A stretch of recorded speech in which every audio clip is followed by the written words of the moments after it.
La ley fue dada para cortejar a su pueblo. El Señor Jesús dijo lo mismo que está en Éxodo 20. En Juan 14:23, Él dijo: el que me ama, mi palabra guardará, y mi Padre le amará, y vendremos a Él y haremos morada con Él. Bienvenidos al estudio Vida de la Biblia con Witness Lee. Un estudio completo, detallado y riguroso, libro por libro, desde Génesis hasta Apocalipsis, que se centra en experimentar a Cristo como vida a fin de cumplir el propósito eterno de Dios. Pueden escuchar gratuitamente todos los programas radiales del Estudio Vida o leer en línea los libros del Estudio Vida en nuestra página de internet radiolsm.com. Una vez más, radiolsm.com. Aquí estamos en el Estudio Vida en un programa que presentaremos parte de un mensaje dado por Witness Lee sobre el libro de Éxodo que se titula Dios dio la ley a su pueblo con el propósito de que lo amaran a Él. Esta ley se refiere a los 10 mandamientos, los cuales, para muchas personas, tienen una connotación bastante negativa. Por lo general, los mandamientos representan lo que Dios nos exige, lo cual sabemos que no podemos cumplir, y por ende, tenemos la tendencia a pasarlos por alto, a no querer hablar de ellos. Pero en vez de que los mandamientos alejen al hombre de Dios, la perspectiva con la cual Dios se las dio es que ellos fuesen atraídos a Él, incluso que se unieran a Dios, que sirvieran como los votos nupciales que unen para siempre a una pareja que se ama. ¿Qué les parece? Me es de mucho agrado participar en este programa, porque en él hablaremos de una perspectiva de la ley que podemos llamar el lado resplandeciente de la ley, el cual de ninguna manera menoscaba la verdad del lado oscuro. En este programa nos espera una maravillosa revelación que se basa en su totalidad en las Escrituras. Al comparar algunos versículos de la Escritura y examinar la dádiva de la ley a la luz de toda la revelación divina, en especial al romance divino, veremos algo maravilloso, algo sorprendente y a la vez deleitosa. Este programa es muy especial porque contiene algo que será sorprendente. Una visión que tal vez nunca hemos visto anteriormente en cuanto a los 10 mandamientos. En varias ocasiones, el hermano Lee ha mencionado, especialmente en el Estudio Vida de Romanos, que en la Biblia existe un romance divino. Ahora, encontramos una vez más este tema en el libro de Éxodo. ¿A qué se refiere este romance divino? La Biblia termina con un matrimonio. En Apocalipsis 22:17 dice: y el espíritu y la novia dicen ven. La Biblia concluye con la revelación de la Nueva Jerusalén, que desciende del cielo preparada como una novia para su marido, con respecto a la cual le dice el ángel a Juan: yo te mostraré la novia, la esposa del Cordero. Estas palabras de conclusión en Apocalipsis incorporan la revelación de que uno de los temas principales, si no el más importante, es el romance que se desenlaza entre Dios como el amado, como el esposo, y su pueblo escogido y redimido, como objeto de su amor, como su esposa. Esto lo vemos en la tipología, ya para con Génesis 2, con Adán y Eva. Y en Efesios 5 indica claramente que aquello fue tipología de Cristo y la Iglesia. Además, en Cantar de los Cantares vemos un cuadro de esto. El Señor dice que Él es el novio. Pablo expresó que su ministerio es un ministerio que desposa. Así que este pensamiento se remonta al corazón de Dios. Tiene su revelación en la palabra de Dios y se desarrolla por medio del ministerio de Dios. Debemos estar dispuestos a abandonar nuestros conceptos religiosos y aceptar la verdad de que Dios, Él mismo se revela. A saber, Él es nuestro amado, nuestro esposo, y que la meta de la salvación que Él efectúa y la meta de su economía es la vida matrimonial maravillosa y eterna del Dios triuno con el hombre tripartito, redimido, regenerado, transformado y glorificado. Este es el centro de toda la Biblia. Quizás este tema del romance divino no es muy conocido, así que nos espera una maravillosa sorpresa. Empecemos el programa con Witness Lee. God, in giving His law to His people, La intención que tenía al otorgar la ley seeks lovers. consiste en que buscaba personas que lo amaran. Have you ever thought about this? ¿Se ha imaginado usted esto? When God Que cuando gave Dios dio la ley a su pueblo escogido, Él deseaba que ellos le llegasen a amar a Él.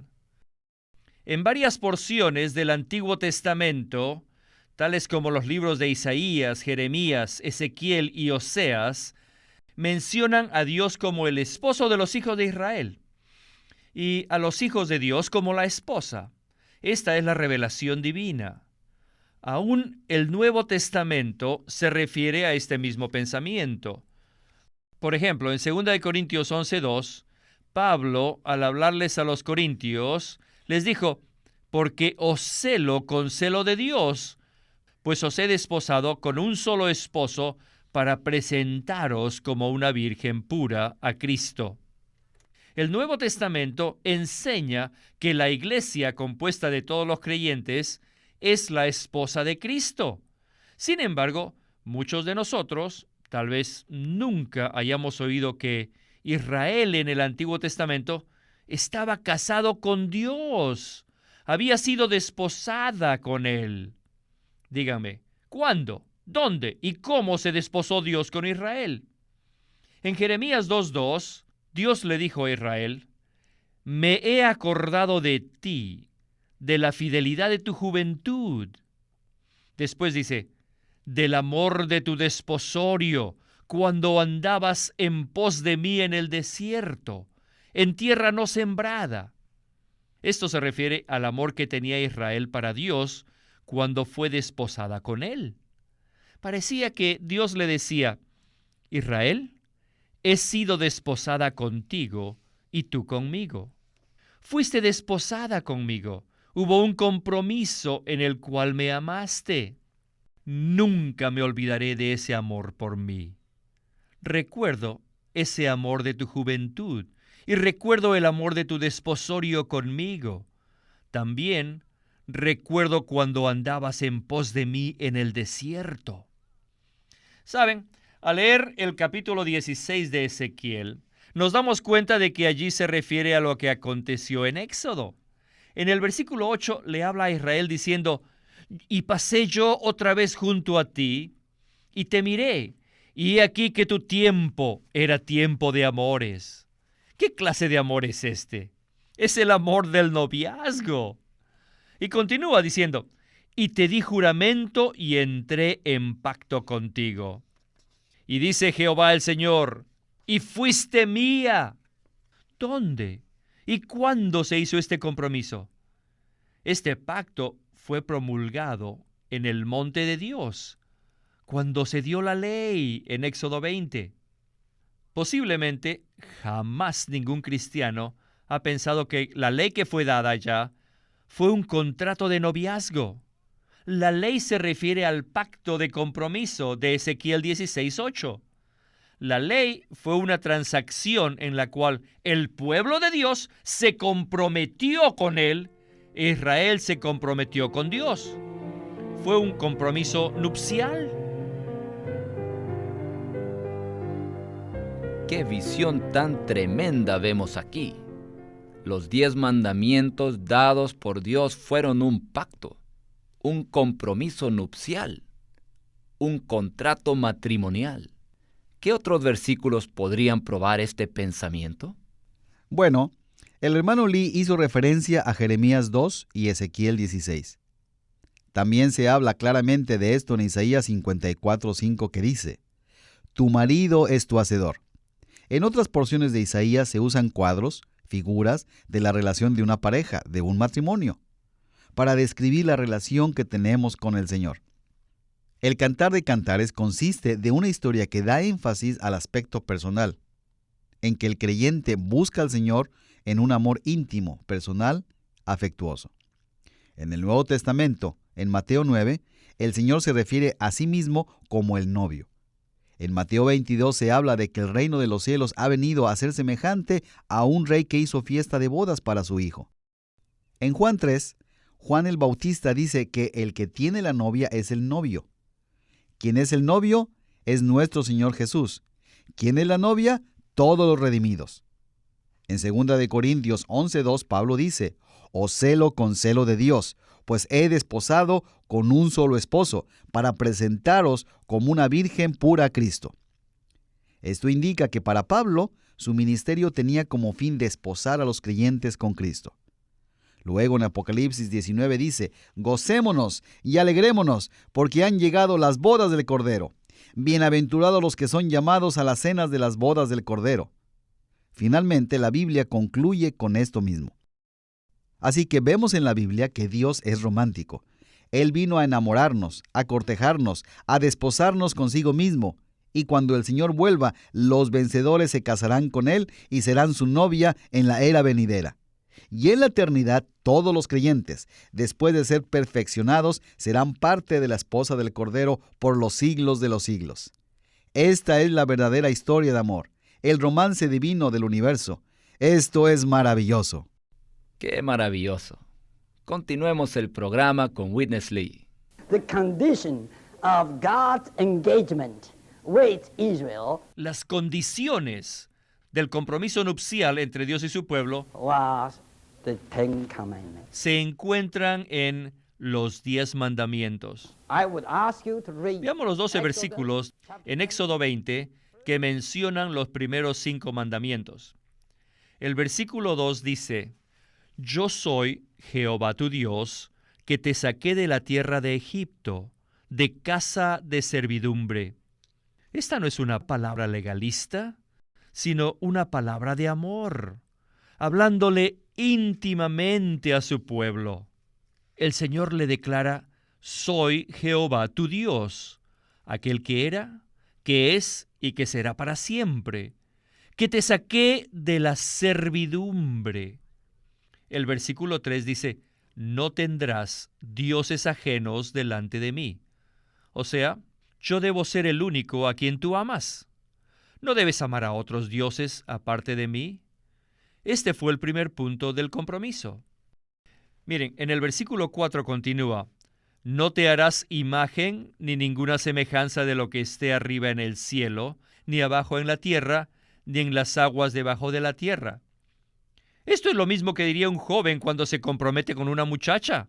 Si es listo, le exigiría a ella y le diría: «Tira toda la foto de los otros, tira todas esas imágenes». Así, vemos que este no es un mandamiento, sino que es otra condición del compromiso nupcial.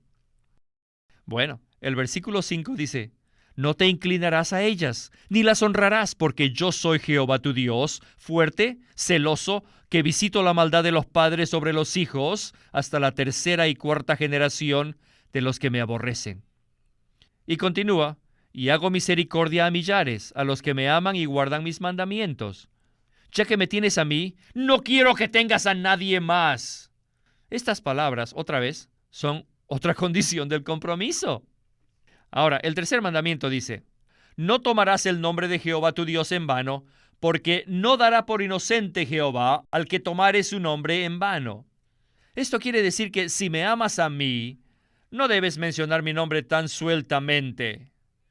El 4º mandamiento en el versículo 8 dice: «Acuérdate del día de reposo para santificarlo. 6 días trabajarás y harás toda tu obra, mas el 7º día es reposo para Jehová tu Dios. No hagas en él obra alguna, tú, ni tu hijo, ni tu hija, ni tu siervo, ni tu criada, ni tu bestia, ni tu extranjero que está dentro de tus puertas. Porque en 6 días hizo Jehová los cielos y la tierra, el mar, y todas las cosas que en ellos hay, y reposó en el 7º día. Por tanto, Jehová bendijo el día de reposo y lo santificó». Miren, de la manera como una mujer lleva un anillo como una señal de su compromiso, guardar el día de reposo era una señal, era el anillo del compromiso de Dios con su pueblo. En Efesios 1:13 podemos ver que cuando fuimos salvos, recibimos el sello del Espíritu, Dice, en él también vosotros, habiendo oído la palabra de la verdad, el evangelio de vuestra salvación, y en él, habiendo creído, fuiste sellados con el Espíritu Santo de la promesa. Ese sello es nuestro anillo de compromiso, una señal de nuestra separación y santificación. En Éxodo 20, el séptimo día, el día de reposo, es la marca de separación del pueblo de Dios para con Él. El verdadero sábado es un indicio de que pertenecemos a nuestro amado, pertenecemos a nuestro esposo. En Éxodo 20:12, el quinto mandamiento dice, honra a tu padre y a tu madre, para que tus días se alarguen en la tierra que Jehová tu Dios te da. Este mandamiento nos refiere a nuestro origen. Honrar a nuestros padres equivale a remontar nuestro origen hasta su fuente. Siempre debemos recordar y honrar a los que nos santifican para Dios, y siempre debemos honrar la fuente de nuestros padres, la cual es Dios. Por consiguiente, especialmente ustedes jóvenes, deben aprender de Dios en este asunto. Siempre debemos honrar a nuestra fuente. Debemos honrar a Dios. Hemos visto que los 10 mandamientos son los requisitos del compromiso que Dios hizo con su pueblo. Bajo esta luz, los mandamientos son algo completamente diferente de lo que pensábamos. ¿No es así? Estamos examinando la dádiva de la ley desde una perspectiva muy particular. Este tema tiene el aspecto de día y de noche. El aspecto de noche, o sea, el lado oscuro, el lado que atemoriza, lo conocemos bastante bien. Ya a su tiempo hablaremos de él.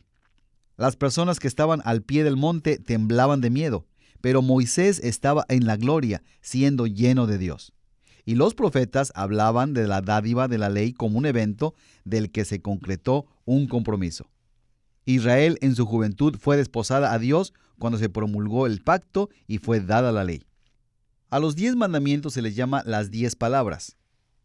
Cuando Dios emite palabras, Él imparte su propio ser, su elemento, su esencia. Conforme a 2 de Timoteo 3:16, la palabra es el aliento de Dios. Así que este aspecto de la dádiva de la ley es muy diferente. Es un compromiso que está lleno de amor. Es un evento en el que Dios infunde su esencia amorosa y gloriosa a los que lo reciben. Es un tiempo de ternura. Lo que ocurre en este evento es que Dios imparte su esencia en su pueblo.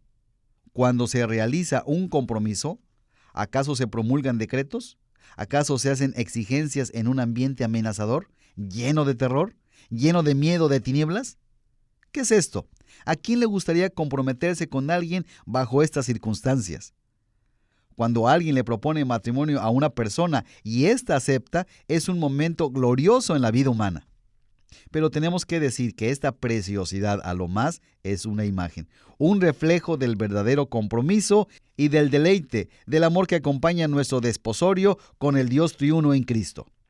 La dádiva de la ley, en este aspecto, es una ocasión de deleite, en la que se nos infunde la esencia de Dios para que le amemos, seamos uno con Él y le expresemos. Esto agrada a Dios y le pone sumamente feliz. ¡Qué maravilloso! En la última parte del mensaje de hoy, veremos que los mandamientos llegan a ser un vínculo entre Dios y su pueblo. Regresemos a Witness Lee. The law was given in a courting way. La ley fue dada para cortejar a su pueblo. It is the same as the Lord Jesus did. El Señor Jesús dijo lo mismo que está en Éxodo 20. Verse 23 in John 14 En Juan says, 14:23, Él dijo, el que me ama, mi palabra guardará, y mi Padre le amará, y vendremos a Él y haremos morada con Él. Si leemos Juan 14 y lo comparamos con Éxodo 20, veremos que dicen lo mismo. En el Antiguo Testamento, Dios cortejaba a su pueblo. Luego, en el Nuevo Testamento, el Señor Jesús volvió a hacer lo mismo. Él vino a cortejarnos. Dios cortejaba y sigue cortejándonos en amor. Él dio los 10 mandamientos con amor, para enamorarnos, y no de una manera legalista. En cada uno de los 5 primeros mandamientos, Dios se reveló al pueblo como Jehová tu Dios, de manera muy íntima. Él se reveló como un Dios celoso, requiriendo que su pueblo no tuviera otros dioses, ningún otro amante aparte de él. Dios buscaba el amor de su pueblo y deseaba que ellos guardasen sus mandamientos para que le expresasen a Dios. Si usted no ama a Dios, nunca podrá guardar sus mandamientos y por consiguiente jamás podrá expresarlo. ¿Qué significa un compromiso nupcial? Miren, el noviazgo une a 2 personas en una sola, y cuando se casan, gradualmente ellos llegan a ser una sola carne. Finalmente, Dios y su pueblo escogido llegan a ser uno mediante este compromiso. Los 10 mandamientos fueron como un contrato nupcial que unió a Dios con su pueblo. Además, aún en un contrato humano, un hombre y su esposa se unen más con el pasar de los años. Después de 50 años, ellos son uno en muchas cosas, en hábitos, en gustos, en características, en su rapidez o en su lentitud. En todo son casi iguales. Al final, todos los escogidos de Dios serán igual que Él. Según la Biblia, el significado del matrimonio consiste en que 2 personas se unen. ¿Sería presuntuoso decir que la unión del hombre con Dios resultará en que ambos serán una sola persona? Esto de ningún modo es ser presuntuoso. Más bien indica que somos fieles a la revelación divina. Pero debemos ser exactos y cuidadosos al presentar esto. En términos humanos y desde la perspectiva de Dios, como lo indica su palabra, nosotros no estamos completos por nosotros mismos. Cuando un hombre y una mujer se unen en matrimonio, los 2 llegan a ser uno. Dios los une y llegan a ser una sola carne de una manera real y práctica. Pero esto no significa que las 2 personas pierden su identidad y existencia personales. El esposo es el esposo y la esposa es la esposa. Esto es algo misterioso. Pablo dijo que esto es un misterio.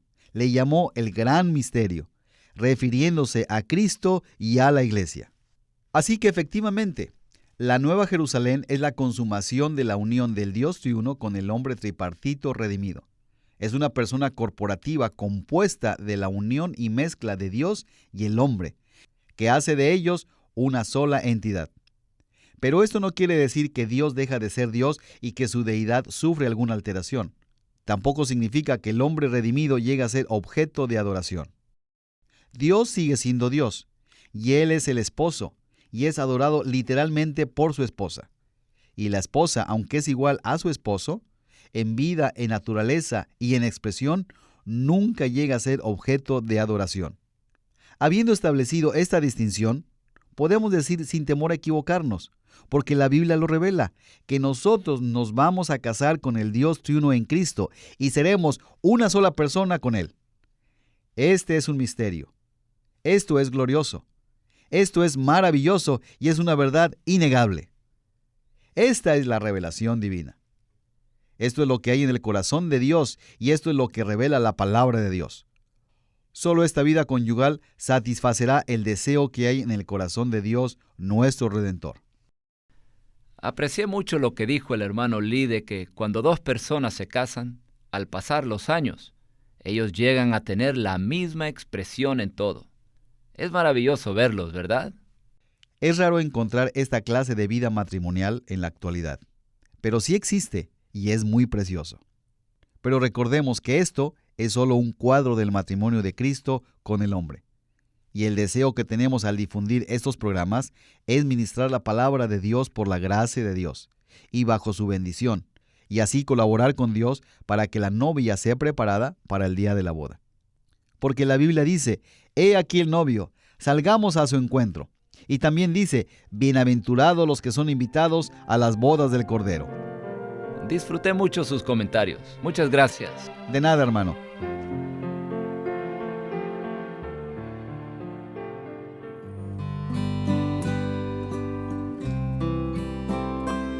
Una definición breve del reino de los cielos.